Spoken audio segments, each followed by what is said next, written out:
ভাবা যায় কলমটার কালি নেই, লেখার উপযোগী নয়, যার কারণে মানুষ রাস্তার উঠান আঙ্কিনায় যে কোনো জায়গায় ডাস্টবিনে ফেলে রাখে।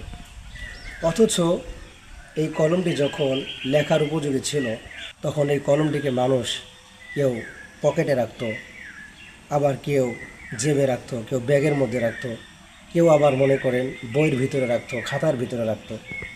কারণ তার লেখার যোগ্যতা ছিল, কারণ তখন কালি থাকার কারণে কলমটি লেখার উপযোগী ছিল। কিন্তু এখন দেখেন কালি নেই, লেখার উপযোগী নয়, দাগ হচ্ছে না, যার কারণে কলমটিকে মানুষ ছুঁড়ে ফেলেছে, যার কারণে কলমটিকে রাস্তায় ছুঁড়ে ফেলানো হয়েছে। কেউ কেউ আবার এই কলমকে দাগ না হওয়ার কারণে ডাস্টবিনে ফেলে দেয়, রাস্তার চারপাশে ফেলে দেয়। ঠিক মানুষের জীবনটা এরকম।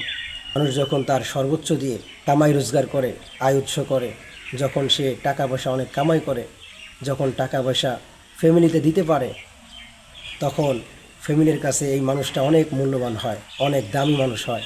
ঠিক মানুষটা যখন বার্ধক্যে পৌঁছায়, যখন তার আর শক্তি থাকে না, যখন সে ভালো কিছু ফ্যামিলির জন্য করতে পারে না, যখন সে উপার্জন করতে পারে না, উপার্জন করার ক্ষেত্রে অপারগতা হয়ে যায়, তখন দেখা যায় এই মানুষটিও ঠিক কালিবিহীন কলম, যেই কলমটির মধ্যে কালি নেই, যার কোনো মূল্য নেই, বরং ডাস্টবিনে ছুঁড়ে ফেলে দেয়। ঠিক মানুষ যখন বার্ধক্যে পৌঁছায়, যখন সে ভালো কিছু ফ্যামিলিকে না দিতে পারে, টাকা পয়সা উপার্জন না করতে পারে, তখন তাকেও এক শ্রেণীর মানুষ মূল্যহীন মনে করে।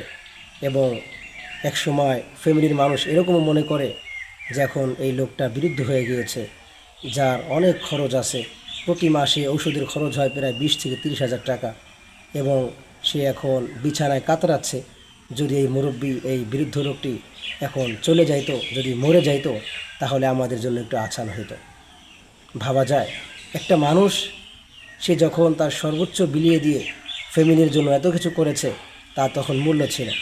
যখন বৃদ্ধ হয়েছে, বার্ধক্যে পৌঁছাইছে, আগের মতো শক্তি সামর্থ্য নেই, কামাই রোজগার করতে পারে না, যার কারণে এই ব্যক্তিকে তখন মানুষ মূল্য দিতে চায় না, তাকে মূল্যহীন মনে করে। এমনও আছে যে এই বৃদ্ধ ব্যক্তি মারা গেলে, মরে গেলে তখন অনেক মানুষ খুশি পর্যন্ত হয়। এটাই বাস্তবতা।